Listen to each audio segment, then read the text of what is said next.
حضرت ابراہیم علیہ السلام کے بیٹے حضرت اسحاق علیہ السلام، اور حضرت اسحاق علیہ السلام کے صاحبزادے حضرت یعقوب علیہ السلام۔ حضرت یعقوب علیہ السلام نے کئی نکاح فرمائے، اللہ نے آپ کو 12 بیٹے عطا فرمائے۔ 2 بیٹے تھے آپ کے، حضرت یوسف علیہ السلام اور حضرت بنیامین علیہ السلام، جو ایک والدہ سے تھے۔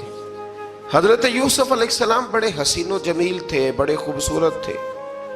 کچھ لوگ ظاہراً خوبصورت ہوتے ہیں تو کچھ کی ساتھ عادتیں بھی بڑی خوبصورت ہوتی ہیں، بڑے نفیس، بڑے فرما بردار، بڑی میٹھی ٹھنڈی بات کرنے والے۔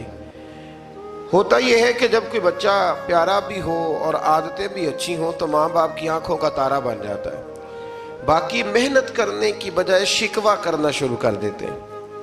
تو حضرت یوسف علیہ السلام کے والد حضرت یعقوب علیہ السلام اپنے بیٹے سے بڑا پیار کرتے تھے۔ اور آج اس واقعے میں آپ کو یہ بھی سمجھ آئے گی کہ ساری زندگی لوگوں نے ماں بیٹے کا پیار بیان کیا ہے، یہ وہ واقعہ ہے جس نے باپ بیٹے کا پیار بیان کیا اور انوکھے انداز میں بیان کیا۔ یعنی باپ اور بیٹے کے پیار کا بھی کوئی شخص کسی جگہ تصور کر سکتا، اسے ماپا اور تولا جا سکتا نہیں ہے۔ تو حضرت یعقوب علیہ السلام کے صاحبزادے تھے یوسف علیہ السلام، آپ بڑا پیار کرتے تھے تو باقی بھائی تھوڑا حسد کرنے لگے، انہیں جلنا شروع کر دیا۔ حضرت سیدنا یوسف علیہ السلام ایک دن فرمانے لگے اپنے والد سے کہ ابا جی میں نے خواب دیکھا ہے کہ 11 ستارے، سورج اور چاند مجھے سجدہ کر رہے ہیں۔ قال یا بنی لا تقصص رؤیاک علی اخواتک، کہ بیٹا اپنا خواب اپنے بھائیوں سے نہ بیان کرنا، اپنا خواب اپنے بھائیوں سے نہ بیان کرنا۔ فَيَكِيدُوا لَكَ كَيْدًا، ہو سکتا ہے وہ تیرے خلاف کوئی سازش رچیں۔ کیوں رچیں؟ اس لیے کہ ان الشیطان للانسان عدو مبین، بے شک شیطان آدمی کا کھلا ہوا دشمن ہے، وہ ہر وقت وسوسہ اندوزی کرتا ہے۔ تو لہٰذا بھائیوں سے بات بیان آپ نے نہیں بیان کی۔ آہستہ آہستہ نا وہ حسد بڑھتا، حسد بہت بڑی بیماری ہے۔ اگر نبیوں کے بیٹوں میں ہو سکتا ہے تو عام انسانوں میں کیوں نہیں ہو سکتا؟ انبیاء کے بیٹے اگر کر سکتے ہیں تو عام لوگ بھی۔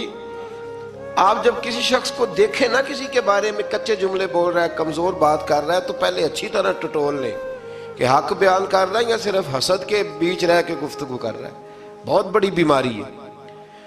انہوں نے ایک چال بنائی 10 نے مل کے کہ اس طرح کریں کہ ان کو کوئی سخت سزا دیں، انہیں قتل کر دیتے ہیں۔ پھر کہنے لگے مارتے نہیں، کنویں میں پھینک دیتے ہیں۔ حضرت یعقوب علیہ السلام کی بارگاہ میں حاضر ہوئے تو حاضر ہو کے عرض کی کہ ہم سیر کرنا چاہتے ہیں تو ہمارا بھائی یوسف بھی تو ہمارا بھائی ہے نا، ہمارے ساتھ بھیجیں، وہاں کھیلے گا، کودے گا، کھائے گا، پیے گا۔ حضرت یعقوب علیہ السلام نے فرمایا نہیں، مجھے ڈر لگتا ہے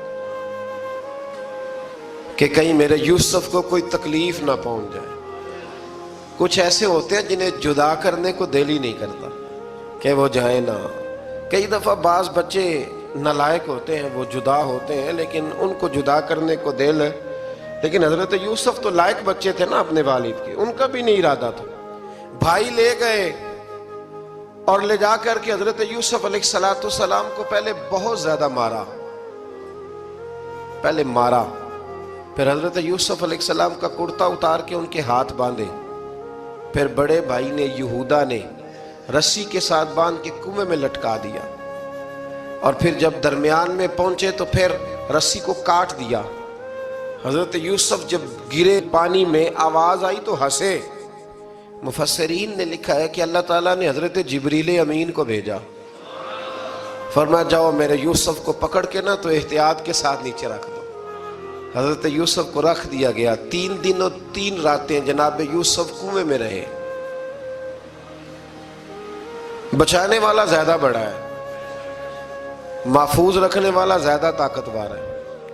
3 دن اور 3 راتیں کنویں میں رہے۔ انہوں نے کیا کیا کہ حضرت یوسف کا کرتا چونکہ اتار لیا تھا، 2 کرتے انہوں نے پہنے ہوئے تھے، بعد مفسرین نے لکھا ہے ایک تو کرتا وہ تھا جنہوں نے استعمال کیا، تو ایک کرتا بطور تعویذ کے حضرت یعقوب نے ان کے گلے میں ڈال دیا بطور برکت کے، تو وہ کرتا بھی ان کے گلے میں تھا۔ ایک کرتے سے انہوں نے باندھ دیا، دوسرا کرتا جو تھا نا اس کو خوند لگا کے نا بکری کا، تو حضرت